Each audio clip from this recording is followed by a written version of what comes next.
tells me that it's. Oh, there we are. Hello. Hi, everybody. Mark Pinto with you from Phoenixville Public Library and our Zoom channel tonight. We are pleased to have with us once again George Dillman from the Pennsylvania Department of Banking and Securities, where he's a consumer outreach specialist there. Tonight, he'll be talking about how to keep your stuff safe online, cybersecurity in the age of AI.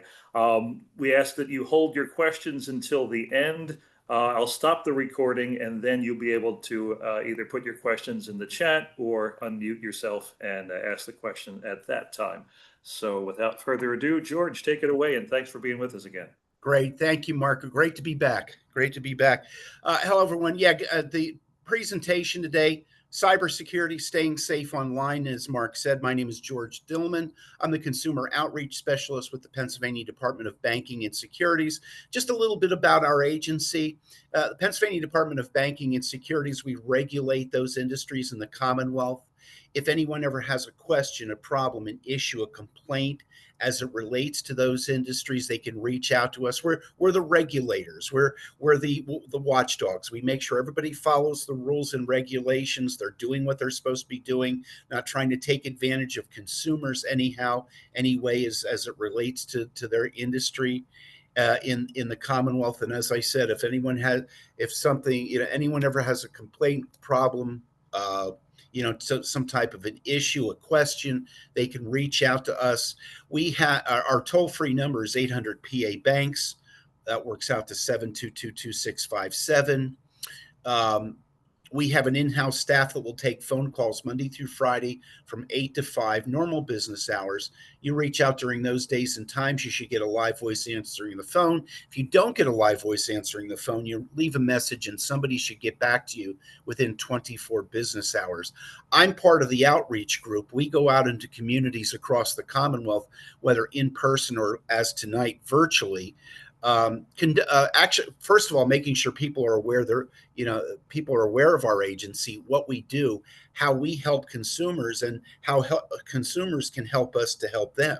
If I see something out there that just doesn't look right, and I want to, as it relates to industries, we were like a loan company out there that's doing something you don't think is right, or a financial professional with the finger quotes who has this great investment opportunity that you think is just a scam. You want to report it to somebody, reach out to us. We can look into it. We can investigate it.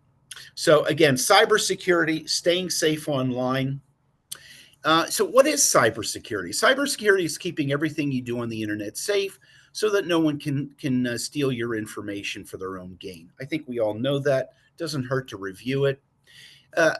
Again, a no-brainer, but why is it important? Whether we use the internet all the time, or on occasion, keeping ourselves protected is, of course, important. And this is what we're going to be talking about tonight. Safe web browsing, online shopping, a little emphasis on the online shopping with tonight's presentation as we've mentioned, using strong passwords, social media, and mobile devices. So first, we want to start with a clean slate. We want to use the most recent versions of browsers and operating systems. We want to keep our antivirus and other software up to date as well. As these things start to age, it becomes easier for cyber criminals to break into them. Data breaches, that type of thing, to break into them. So we need to keep our devices updated on a regular basis. Sometimes we can set up automatic updates, or at the very least, we can set up alerts letting us know that those updates are available. All right, safe surfing, encrypted websites versus unencrypted websites, or HTTPS versus HTTP. Traditionally, and I'll come back and explain what I mean by traditionally, but traditionally we go onto a website. I go on to, again, we're an emphasis with online shopping tonight. I go onto my favorite big box retailer website, bigboxretailer.com. I look around, I put things into my online shopping cart. Oh, once I go onto the site, what I should see up in the web address is HTTP. Again, traditionally, what I see in the web address, we'll talk about that shortly, is HTTP colon, the two dots, right? // www.bigboxretailer.com. I shop, I put things into my online shopping cart, I go to the checkout page. I'm now on a page where I'm going to be exchanging personal sensitive information with that company. On that checkout page, rather than HTTP, I should now see HTTPS. That S stands for secure. It means I now have a secure encrypted connection between me and that company. No one else should be able to see or most importantly, take that information that I'm exchanging with them. Sometimes we'll see, especially with mobile devices, we'll see that little padlock on the right hand side. Sometimes we'll see both, but we're looking for one, both, or the other. Now, I say traditionally because more and more websites are the minute you're hopping onto their website, they're starting to make their sites secure, encrypted the moment you hop on.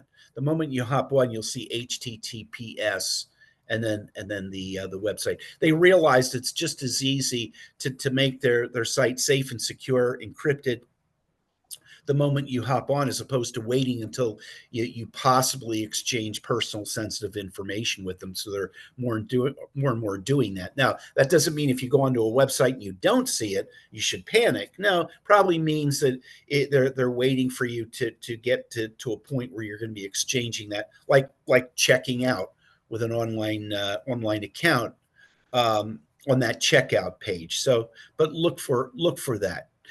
Check the privacy policy. Should be somewhere on the website to view. Privacy policies basically tell you, first of all, what information a company is collecting from you.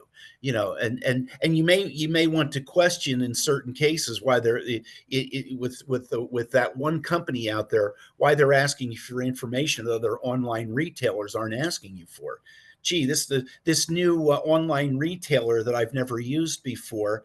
They want my social security number, date of birth. I don't. Could possibly be a fake website set up by some scammer looking to steal information. So we want to be careful with that. Check these sites out before we use them. We'll talk more about that as we go along as well. So, but it basically tells you what information a company is collecting, how they're collecting it, how they're securing it, and most importantly, like how secure they're keeping it when they do that, and whether or not they're selling that information to third parties or not. Review the trust seal. If a site is deemed to be a safe, trusted site, they could get issued that trust seal, that little red shield with the white check mark on it. Not always given out for that reason, but a lot of times it is. So look for that. Switching up a little bit, clear your browser history. Check your browser for instructions. Each browser is going to have a different way of getting there. Your browsing history. Every not every site that we go to, but every page that we go to, there's a snapshot of that page kept in our browsing history. So if I go to Big Box Retailer's website and I go to, say, 10 pages total, including the checkout page, there should be a snapshot of each one of those pages in my browsing history. And it goes from the most recent all the way back. So it's recommended we clear our browsing history out every so often, because if we don't, and a cyber criminal does hack into our system, there's a lot of information they can steal just by reviewing our browsing history. All right, using Wi-Fi safely at home, be sure to keep your router secure with a strong password. Do not share your password with anybody. That's kind of a no-brainer. No, George, here in Phoenixville, Pennsylvania, everybody shares their router passwords. In fact, the library has one password that we all. No. That's not what I'm saying. What I'm getting at, I guess, is that I do another presentation on avoiding identity theft. And one of the things that I talk about in that presentation is we would expect people like strangers, caregivers, to steal from us, whether it's money, valuables, or personal sensitive information. Sometimes, or probably more than sometimes, many times maybe, unfortunately, it's the people closest to us that will steal from us. So we really want to be careful with who we share any of our personal sensitive information with, let alone any of our passwords, not only our router passwords. So be careful with that. I say to this, I work with a lot of seniors, with a lot of senior groups, and I tell seniors, we keep we keep all of our personal sensitive information in a safe, secure place. Us, maybe one or two other trusted people know where this information is at, and probably nobody else. In public, using public Wi-Fi can be risky. And avoid financial and personal transactions. A lot of these free public Wi-Fi hotspots have little to no security on them. So we really want to be careful with what we share. Now, there are things that we can do to guard against that. We're going to cover that more on a later slide. But yeah, be careful with that, with using public Wi-Fi. All right, password do's and don'ts. We're going to talk about password don'ts first. On this slide is a password that's still commonly used, no matter how many times we're told not to use it. Apparently, people out there are still using it as their password. What is it? It's password or password one. And if not that, other easily guessed passwords like QWERTY, which is the top row of keys on your keyboard, ABC123, sequential numbers, even other easily guessed things like names, birth dates, phrases that we use. We really want to be careful with these easily guessed things. And here's the example that I use. Say I have a cat at home, and my cat's name is Princess Fluffy. And I love my Princess Fluffy. I'm always taking photos of her and posting them to social media, bragging to all 6,000 of my friends, my social media friends, about her. And I'm doing friends with the finger quotes, because how many of us really have that many friends? At least some, probably a lot of these so-called friends that we have on social media are cyber criminals looking to steal information from us as well as other people. I hear this all the time. I read it all the time. One of the places we tend to share more personal, sensitive information than anywhere else is social media. And guess who knows this? Our friendly cyber criminals. And they might even try to trick us into giving them information. Somebody reaches out to me. Hey, friend, how you doing? Hey, what's your date of birth? Next time it's your birthday, I want to send you one of those birthday e-cards. Okay, friend, here you go. Here's my date of birth. Now, I just gave somebody who I probably really don't know my date of birth. They already have my name. Good chance they have my address. A few more other key pieces of information, and they can have enough to steal my identity and use it. So we really want to be careful with what we put out there. Now, bringing it back to passwords, because all 6,000 of my friends on social media know about my Princess Fluffy, the last thing I want to use as my password is Princess Fluffy 1. So we want to stay away from those easily guessed passwords. Down at the bottom, we also don't want to use the same password for multiple accounts. If we use the same password for every site that we go on to, and a cyber criminal happens to figure out or steal, one of those passwords, well, no brainer there, right? Now they have our password for every site because we're using the same password. So we want to use a different password for every site that we use, every site that we go to. Keep track of them somehow, write them down, keep them in a notebook, download and use a password manager. Password managers will store, manage, and even create strong passwords for us. Something else we can do. In fact, this is something that I'm doing now. We were talking about. There was a National Public Radio. I was listening to an expert on cybersecurity on National Public Radio, a national program on NPR, and he was talking about how a lot of us. He says, you think about it. He says a lot of the passwords that a lot of us use, we really don't use on a regular basis. Passwords that I might use every 3 to 4 months. He says those passwords that we don't use on a regular basis, what we should do, could do and should do, is create a password, use the site, and then we know when we know we're not going to use that site for a while, maybe like I said, the next 3 to 4 months, maybe what we should do is just get rid of the password, destroy it, whatever we need to do. And then 3 to 4 months later, when we need to go back onto that site, we just create a new password. And then that way, we're not keeping track of all these passwords we use. Maybe just the handful that we go to on a more regular basis. So now, and on the next slide, we're going to talk about another reason for doing that as well with password dues. First of all, the longer the better. Experts say that we should be using at least 8 to 10 characters or more. The longer the better. The more characters we use, the better, the stronger it is. I work for the Commonwealth, and I think we're up to like 12, 13, or 14 characters that we must use for our passwords. We want to use capital letters, lowercase letters, numbers, and if we can't always use them, but if we can, those symbols like the pound sign, the exclamation point, the $sign, mix them up somehow. Oh, by the way, as I think most of us know, that some sites, and again, as at least some of us know, some sites won't allow you to create a password unless you're using all those combinations. So, but we want, and many sites, as I think, as most of us know, at the very least, as we're creating that password, will tell us how weak or how strong that password is as we're creating it, which is a good thing. So we want to mix them up, no rhyme or reason. We don't want to create anything that could be easily guessed, so on and so forth. We want to change passwords, especially to our most vulnerable accounts, on a regular basis. Our email password may be the most important.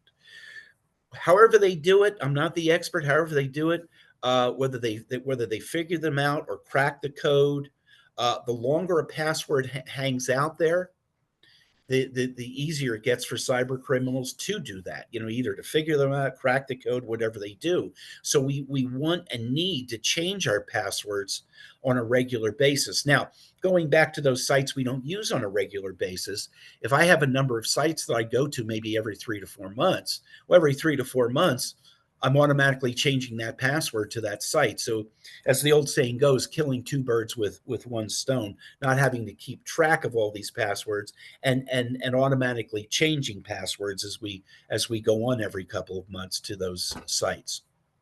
All right, changing up your password doesn't have to be complicated. Could I use an easily guessed password? Just change it up so much or enough that it would still be tough for somebody to figure it out. And the example I'm going to use is right there with password itself. You see how password has been changed up. They're using a lowercase p, the @ sign rather than an A. Still looks like an A if you're memorizing, but using the @ sign rather than the A, using the two $signs rather than S's, still look like two S's. Lowercase w, a 0 rather than an O to get a number in there. Lowercase r, capital D, two exclamation points. This person has now just changed up password enough that we could be very difficult for somebody to figure it out. I could do that with Princess Fluffy or whatever favorite phrase that I use. Change it up enough that even those people that know about Princess Fluffy might find it very difficult to figure out the password. Choosing security questions. We want to use questions only we know the answer to. We want to stay away from those easily guessed security questions like your mother's maiden name, your favorite pet's name. What's your favorite pet's name? All 6,000 of my social media friends know that it's Princess Fluffy. So we want to stay away from those easily guessed security questions. If you find it difficult, I know I've been on a few sites where they wanted me to use 3 security questions, and I'm lucky if there was like six to choose from, and they all could have been easily guessed. So in situations like that, if you can create your own series security questions, that you could do that. Or I offer this as an alternative. Use nonsensical answers to commonly asked security questions. And here's the example that I use: mother's maiden name, Blue Tricycle 28. Well, whose last name is Blue Tricycle 28? Certainly not my mother's maiden name. So nonsensical answers to commonly asked security questions, and then we just write them down and keep them in a safe place with the passwords that we're holding on to. All right, is that email or text safe? It may be a phishing or smishing attempt. Do you know the sender? Check for grammar and spelling. When in doubt, don't click it, delete it. So I get an email from my favorite big box retailer, bigboxretailer.com. I get from their promotions department. I get emails all the time from their promotions department, and they send me another email. Hello, Mr. Dillman. This is your promotions department at Big Box Retailer. Mr. Dillman, we're alerting you to this big sale today in electronics. Today only, everything in electronics is 50% off. Oh my God! Hit the link below, go to our website and shop, shop, shop. Oh my God! So I hit the link below. I go to their website, and I know where to go.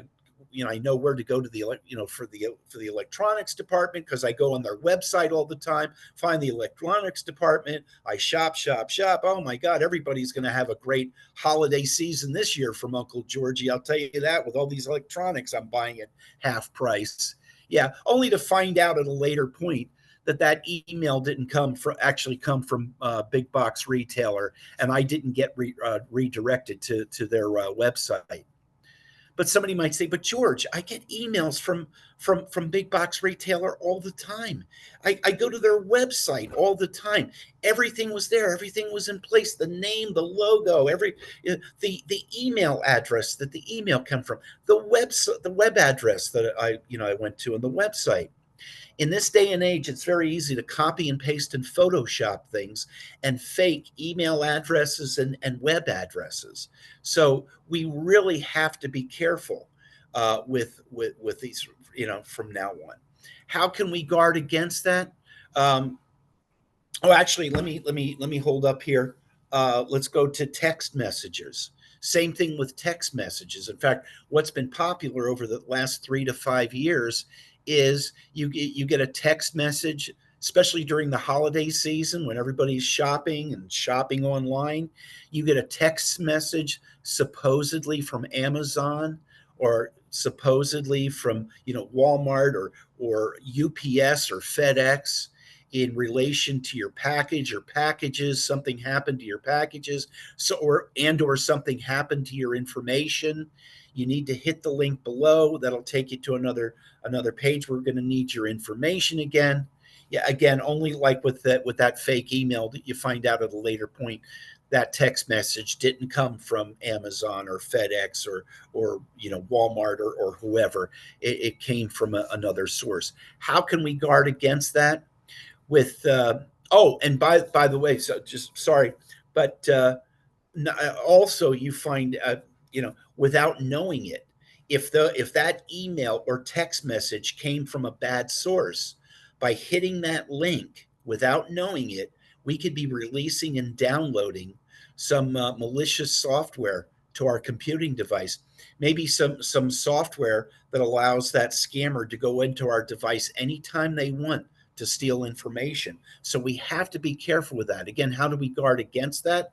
One thing we could do with the email or text message is reach out to that entity, reach out to Big Box Retailer, reach out to FedEx or whoever sent that text message, either through their website or by phone.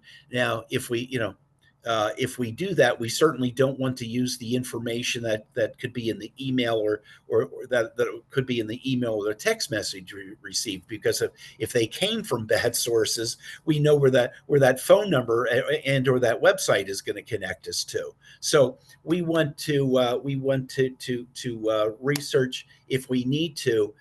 Use a verified, go directly to their website, by the way.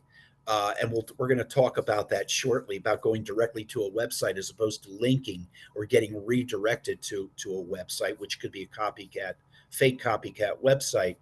But reach out to them with a verified phone number, um, to confirm whether they sent you that email or they sent you that text message, or with the fake copycat websites, rather than getting redirected to what could be a fake copycat website. What we could do and should do is go directly to their website with the web address that we have. That way we know we're going to the actual website and not some fake site. Something else that we can do is what's called the hover technique or the touch and hold technique. Use the hover, touch, and hold technique. Delete any emails that are out of character from a friend, and go to links only you know. So the hover technique and the touch and hold, or the touch and hold technique. I get that email from big box retailer, and I want to make sure that that email actually came from them. What I can do, if I have a device with a mouse with the arrow, um, I what I want to do is hover over that email address, in that email, the email address with the arrow. I don't want to click on it. I just want to hover over it. Same thing with web addresses. I get redirected to that website, and I want to make sure I'm actually on their website. I should be able to either hover over the web address with the mouse with the arrow. If I don't have the mouse with the arrow, I should be able to touch and hold the web address. Either way, what happens is where the email address tells you where that email came from, or the website that it tells you that you're the site that you're on. When you do the hover or the touch and hold technique, a box should pop up. And in that box, it'll tell you where that email actually came from, or it'll tell you the website that you're actually on. And if there's anything different to where it says that you got that email from, or it says the site that you're on, it's another source. It's probably a bad source, a scammer. We don't want to do anything with that. And what we're looking are for those slight, subtle differences. That the nothing that's going to be obvious, but those slight, subtle differences. And here's the example that I use. You look at the email address, promotions@bigboxretailer.com. So I hover over it, or I touch and hold, the box pops up, and in the box it says promotions@bigboxretailer.com. Oh, okay, fine. Oh, wait a second. In the box that popped up, um, it's promotions at big-box.com. That one difference with that extra dash is the difference from getting that email from the actual source or getting it from a fake source. Same thing with the website. I hover. I'm on Big Box Retailer's website, www.bigboxretailer.com. I either hover or I touch and hold. The box pops up, and okay, www.bigboxretailer. Oh, wait a second. In the box that popped up, box is spelled with a 0 rather than an O. Again, that one slight subtle difference is the difference from actually being on the website or being on a fake copycat site. So we got to be careful with that. And that's something else that we can do to guard against that. Okay, so this is part of an actual email that I got from what I call Big Box Retailer. This was down at the bottom of the email. I thought all this information was important to share in this presentation, and everything is as it was, except for the name, of course. So we don't promote anything or anybody. So I changed the name to Big Box Retailer. Everything else is as it appeared in that email that I got. And the first paragraph says, Big Box Retailer protects your security and privacy.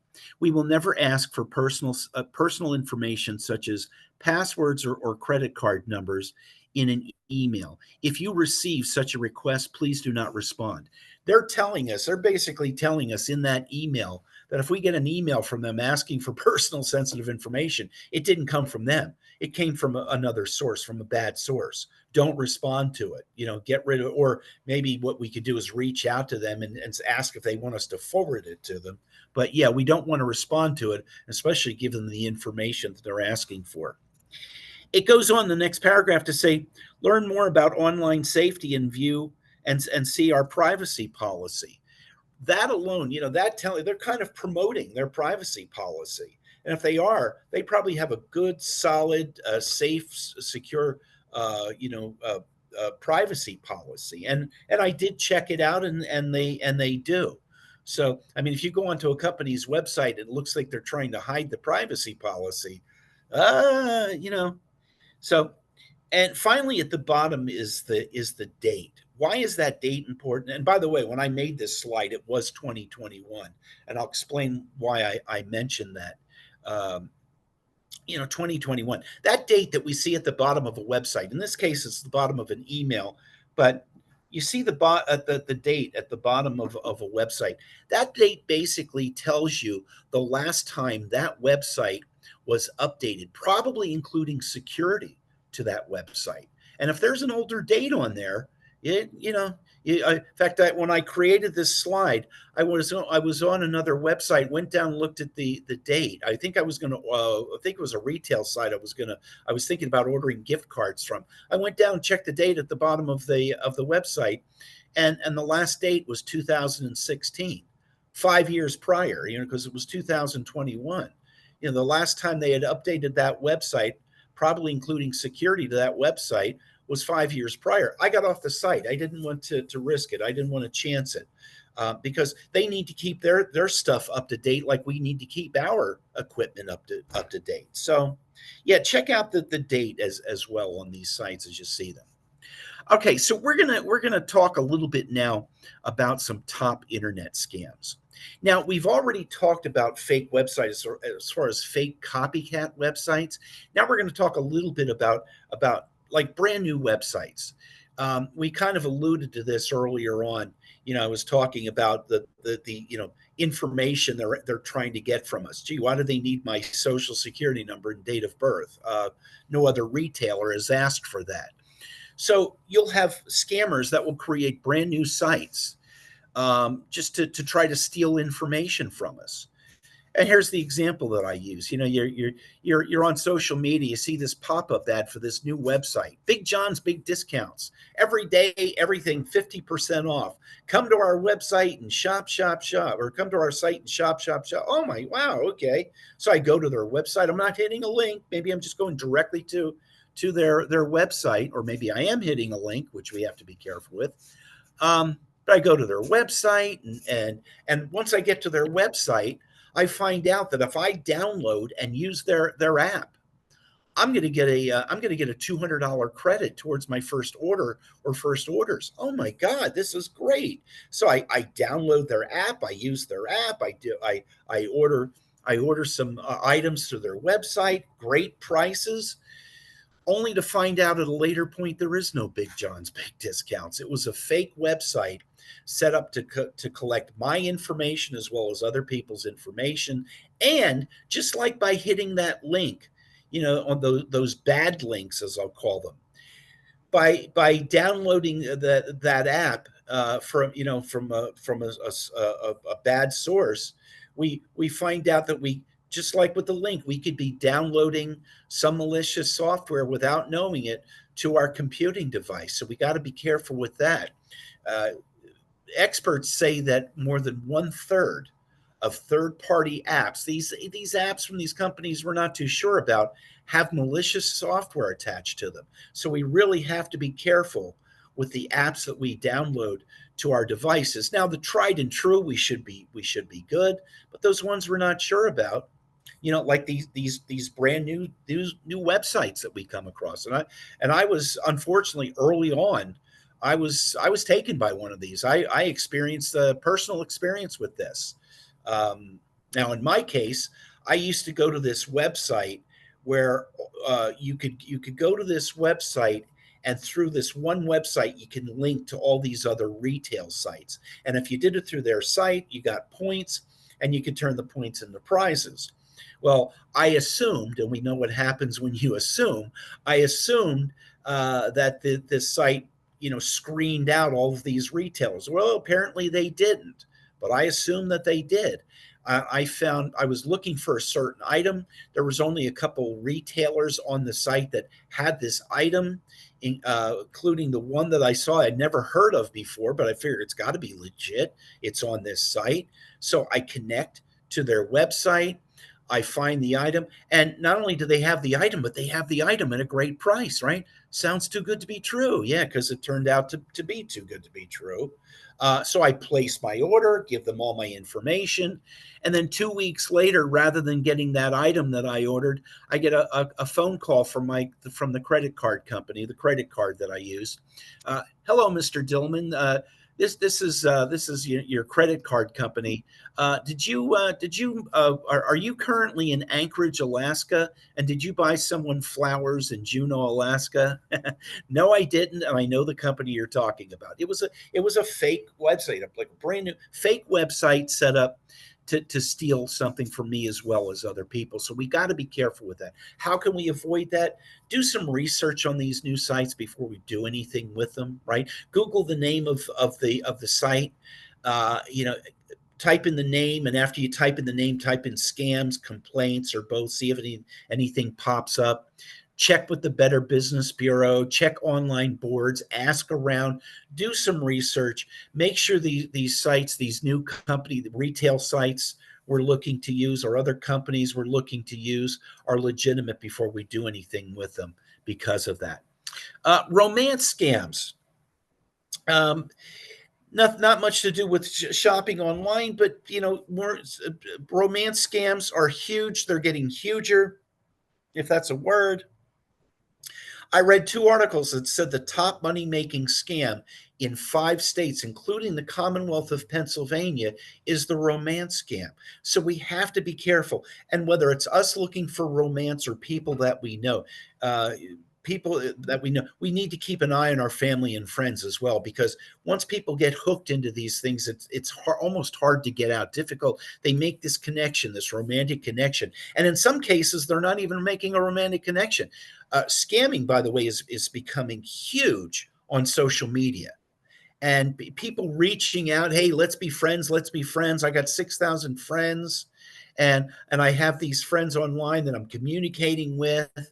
And next thing you know, they have this great deal, or they need money. And hey, is my friend? I need some help. Can you help me with? And next thing you know, you're sending the money on the. We have to be careful with that. The romance scam, we get caught up, we get into this romantic relationship with somebody that we just met. We've never met them in person. And with the romance scam, a big red flag with that, the person reaching out is never like right down the street or in the next town, where or even 2 towns over, where we could go meet them someplace halfway between, have a cup of coffee, have a chat, and see if this is a true connection for both of us. In the scam, the person reaching out is always in another state or even in another country, because it makes it easier for them. They're not meeting us in person, but one day they're going to be with us as our new romantic partners. We're going to be together forever. In the meantime, I need help. Can you send me money? Can you send me more money? Or other valuables, and so on and so forth. So we got to be careful with that. And we have to keep an eye on our family and friends, and even older family members, family and friends. We need to keep an eye on this. Is a lot of seniors, my age and older, and I'm old. I'm older, that are caught up in these romance scams. So we really have to be careful and keep an eye out for others that may be involved in these things. Tech support. Two types of tech support scams. One involves our devices. I either get a phone call from tech support, or I get a pop-up. I got this pop-up one time from tech support, and at one time it used to be the Microsoft Office scam. You either got a phone call, or maybe I got a pop-up from Microsoft. Now we're using all these different devices supported by different entities, and they've come up with this one generic term, tech support. And I think they do that because we are, would assume, like I have Apple products, so I hear tech support, and I'm supposed to assume that it's Apple tech support, um, or Google tech support. So I got the pop up, and everything was in capital letters. It makes it sounds like they're shouting, sense of urgency. But the top line, alert, alert. Second line, you have 8 viruses on your computer. Next line, don't shut your computer off. And finally, call tech support at this toll-free number for assistance. And of course, in my case, I did exactly what they told me not to do. I shut my computer off because I know the scam. But somebody gets caught up. Oh my God, I have 8 viruses. Somebody buys into it, and they do what they're told to do. They call tech support for help. They get on the line with somebody with a tech, and they find out for an upfront fee, which is usually a hefty fee.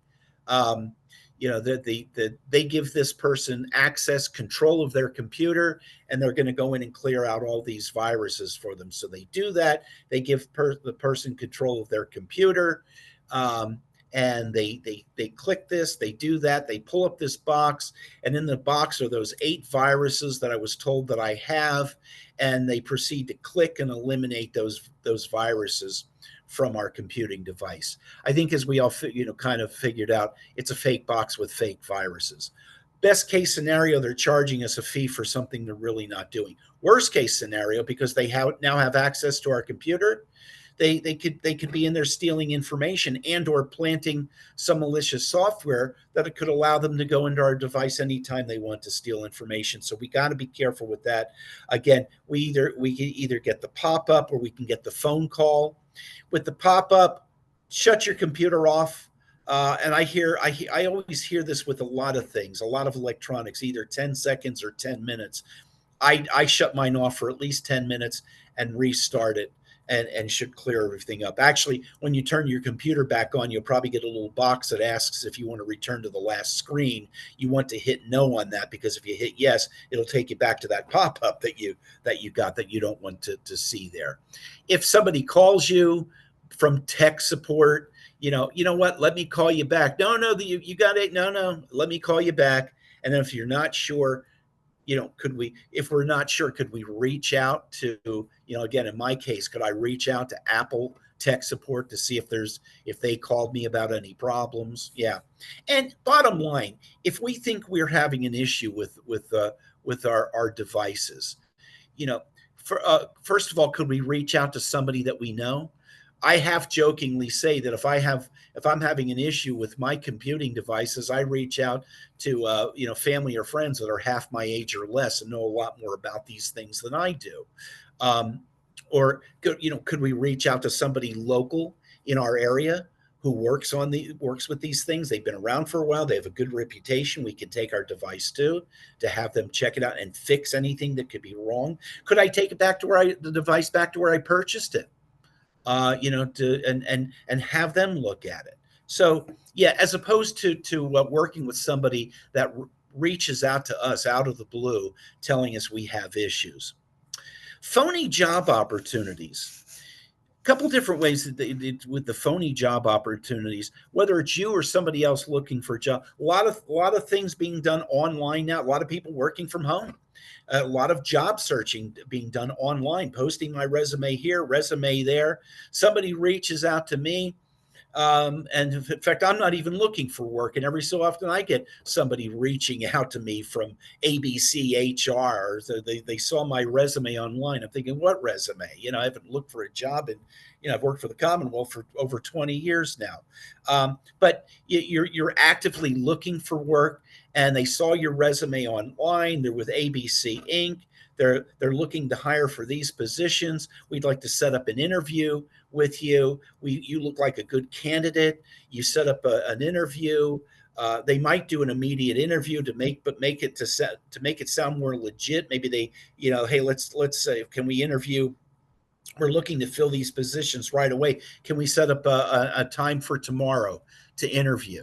So you set up the time, or maybe 2 days from now, to interview. You reach out, you conduct the interview, you pass the interview with flying colors, because they ask you questions anybody could answer yes to. They make it so that you and everyone else fits perfectly that position they're looking to fill. You pass the interview with flying colors. They of course have other candidates they need to interview, but they're going to reach out to people they're going to offer positions to by the end of the week. End of the week comes, and guess what? I'm one of the people they're looking to hire. Yippee! And one of two things can happen. They're setting me up in a home office, and so what they're doing is they're sending out a check, an old fashioned check to me, that I need to take and deposit, and then I will use to set up my home office for whatever I need: a desk, a computer, copy machine, telephone, the whole works. But they give me a reason. Maybe it's to test everything, because they're going to do direct deposit with my checks and do other things. They need me to deposit that check, and they need me to immediately forward part of that check either back to them or onto someplace else. And so I do that. I deposit the check. I forward the money. They tell me to forward on, uh, only to find out at a later point it was a fake job. And probably in a week or so, when that check that I deposited doesn't clear because it's a fake check, I find out, of course, it was a fake check, and I'm now out however much money that I forwarded onto them or onto someplace else. The other variation of this, my apologies, I keep hitting the lamp that's in front of me. The other variation to this is same scenario. Me and maybe other candidates are being offered positions. I accept the offer.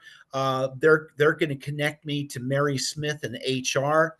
Mary Smith is going to get all my information to as a new hire, in all my personal sensitive information, including my bank account information for direct deposit. And that's the scam. They're looking to get all that personal, including my bank account information. So we have to be careful. Again, if we're not looking for work, pass this on to people that we know are looking for work. We have to be careful with those scammers looking to take advantage. You would think they wouldn't pick on people that are out of work and don't have a regular check coming in, but some do, unfortunately. All right. I think I mentioned this earlier. Social media is huge, and is for scammers, and it's getting huger. We have to be careful. We have to be careful with the information we share on social media. We have to be careful, with these investment opportunities or these new retail or whatever. So the social media, it's just getting bigger and bigger. And speaking of social media, again, it's huge and it's getting huger. Staying safe while posting, liking, or sharing. Don't accept every friend request. Do any of us really need 6,000 friends? Uh, don't trust everything you see. Consider the personal things you share on each platform. And once it's out there, it could be difficult to get this information back. So again, be very careful with what we share. Think twice before downloading extras. Keep personal information personal. Limit who can see your social media pages. Mobile devices. More than 65% of Americans own a smart. In fact, that number is probably higher now. But own a smartphone. Here's mine. This is one of two that I have: my personal one and a work phone. Whether we know it or not, these things are computing devices, right? We have to treat them as such. We need to lock them like our other devices. So you need a PIN or a passcode and you need to know the PIN or passcode in order to gain access to them. We need to keep them updated like our other computing devices as well. Never text personal information. Consider what you keep. And if you do, back it up onto the cloud or another device. Be careful with applications. We've already talked about applications. Using unsecured Wi-Fi. Enable secure or encrypted connections. I mentioned that more and more websites, the minute you're hopping on that website, they're starting to encrypt. You're seeing that HTTPS for secure and or that little padlock. They're already encrypting it the minute you hop on that website. So that's one thing they're now doing. If it isn't, and you want to make a site secure, there may be somewhere on that website where you can make it secure. You can secure an encrypted connection through their website. Also, VPNs, virtual private networks, which we can download now to our devices. Virtual private networks, whether the that free Wi-Fi hotspot has security or not on their connection, VPNs make everything secure that we exchange back and forth with anybody. Wipe your device before getting a new one. No matter how many times we delete things or empty trash cans, um, as far as I know, it still holds true. Somewhere on that device, compressed someplace, is all the information we ever saved, sent, deleted, or whatever. And so before we exchange that device for a new, like I'm exchanging my phone for a new one. Before I do that, I either want to, if I'm tech savvy and I know what I'm doing, I either want to wipe the device clean. If not, I want to find somebody who's tech savvy to help me do that before I exchange it. Because if we don't wipe the device, it may be as easy as going onto your device and just hitting, selecting reset to factory settings. It may be a little bit more, again, depending on the device. But if we're tech savvy, we should be okay. A little tech savvy, we should be okay. If not, if you're not sure, have somebody help you do that, because what we don't want to do is hand that device in without wiping it clean, and the wrong person gets a hold of it and they know the right place to find all this information. Could be a treasure trove, so to speak. All right, coming into the home stretch. This is a website that was set up by several agencies, Commonwealth agencies, including ours, that came together, created this cybersecurity website. A lot of good information, at least some of which I covered in this presentation. There should be other information available. Notice the HTTPS for secure with the website. So you can, and I should have done this ahead of time. My apologies, Mark. But I'm going to forward a PDF version of this presentation to Mark at the library. He'll make that available for anybody who would like a PDF version. If for nothing else, the contact information that's on the that's in the program. All right, state resources. We've already talked about our agency, what we do. Our toll-free number, if you want to reach out to us, again, is 800 PA Banks or 722-2657. You can also reach us through our website at dobbs.pa.gov. Pennsylvania Attorney General's Office. If you've been scammed or had your identity stolen, you want to report it. One place that you can report it is the Pennsylvania Attorney General's Office, and there's their toll-free number and website. Local police department locator. If you had your identity stolen, you should report it to and especially if somebody's using it, opening it up like credit cards and ruining your credit, you want to report it to your local police station. Local police department locator is a way that you could find your local police department to reach out to them for any reason. This is a new site set up by the governor's office, where people can file insurance complaints, financial service complaints, other types of complaints. The contact information is at the top. You can go to pa.gov/consumer, or you can email consumer@pa.gov. Federal resources, the Federal Trade Commission and their toll-free number and website, the Internet Crime Complaint Center, and finally, the Securities and Exchange Commission. questions.